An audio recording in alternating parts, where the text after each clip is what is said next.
सच बताएं, हम अपने लिए नहीं कर रहे हैं, हम केवल आपके लिए कर रहे हैं कि आपकी बेटी साक्षी ना हो जाए।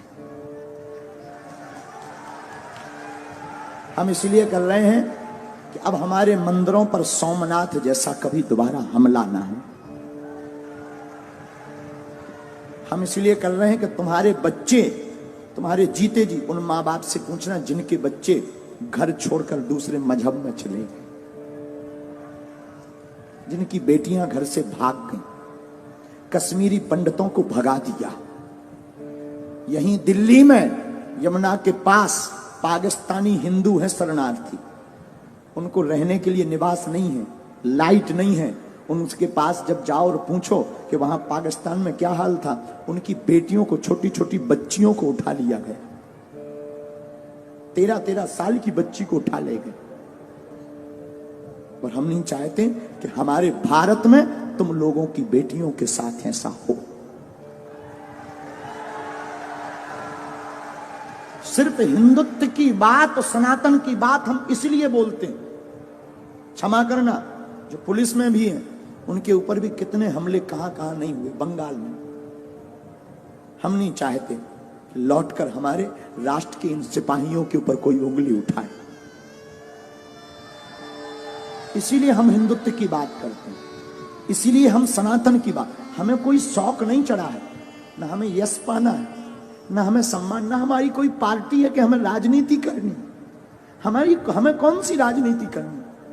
हम तो तुम्हारे लिए बोल रहे, तुम्हारी आने वाली पीढ़ी के लिए बोल रहे, तुम्हारे लिए जी रहे। वरना हमारा दरबार अच्छा खासा चल रहा है, दरबार में कोई कमी नहीं। हम तो प्रोफेशनली लाइफ जी लेंगे, ज्यादा परेशान होंगे, प्रोफेशनली लाइफ जी लेंगे, अपना दरबार लगाएंगे, बस अपने आराम से रहेंगे, न लेने माधव का न देना माधव का। लेकिन क्या इससे राष्ट्र का भला होगा?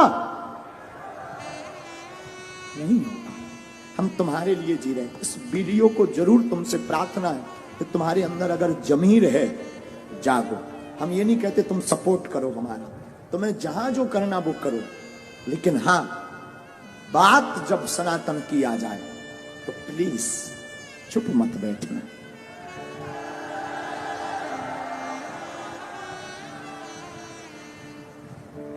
इसलिए प्रार्थना है, नहीं बाइकआउट करना ही पड़ेगा,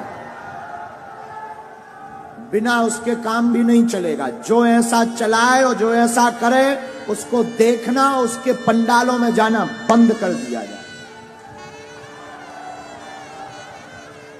अब बाबर का देश नहीं, रघुवर का देश है यार, बेफिजूली। हमने राम के लिए इतने साल कोर्ट में माथा पच्ची की, भगवान कृष्ण की पूजा नहीं खुलकर कर पा रहे, राम की यात्राओं में पत्थर लग रहे, पाल घर में संतों को पत्थरों से पीट पीट कर बर्बरता निर्दयता से मार दिया जाता, और लोग कहते तुम चुप बैठो। और हां, हमारे बोलने से और तुम्हारे जय श्री राम केवल मोबाइल चलाने से भारत हिंदू राष्ट्र नहीं बनना है। तुम्हें आवाज उठानी पड़ेगी और जैसे को तैसा जवाब देना पड़ेगा। तुम्हें घर से बाहर निकलना पड़ेगा, क्योंकि हम कोई राजनेता नहीं है कि तुमने ताली पीटी और वोट दिया हम चले गए। हम सनातन के सिपाही हैं। जब तक तुम्हारे अंदर जुनून और जोश नहीं भर देंगे, जब तक तुम्हें सड़कों पर तूफान, मंदिरों में भीड़, सड़कों पर तूफान चाहिए, हमें राम राज्य से भरा हिंदुस्तान चाहिए। और आज तुम जवाब नहीं दोगे, कल तुम्हारी कोई नहीं सुनेगा। 5-6 प्रदेश में हिंदू अल्पसंख्यक हो गए, यूपी में भी हो जाओ, भारत में भी हो जाओ। तो अगर नहीं ऐसा चाहते हो तो आओ, चाहते हो तो ठीक है, तुम्हारी इच्छा, हम तो बोल सकते हैं। नहीं चाहते हो, तुम्हारे अंदर जमीर है। हमारे पूर्वजों ने राम के लिए अपने प्राण त्यागे हैं। भारत के लोगों, तुम्हारे पूर्वजों ने संस्कृति और संस्कार और भारत को बचाने के लिए बलिदानियां दी हैं। और तुम इसको थोथा बनाकर गुलाम मत बनवा देना।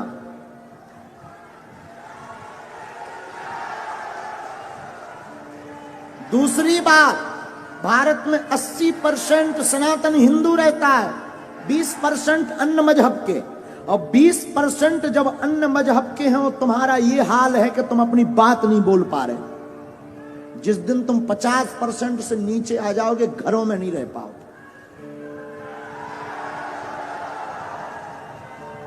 और कोई भड़काऊ बात नहीं है, बहुत ही जगाने वाली बात हो। इसके बाद अगर किसी को बुरा लगे तो क्षमा करना। हम तो देखो जगाने आए हैं, जगाने की बात करेंगे। बोलो जय सिया राम। तो कौन कौन तैयार है ऐसे लोगों को जवाब देने के लिए? ऐसी खबर जो भी चला रहा है, कौन कौन जवाब देगा आज ही? पक्का? पक्का? चलो देखते हैं।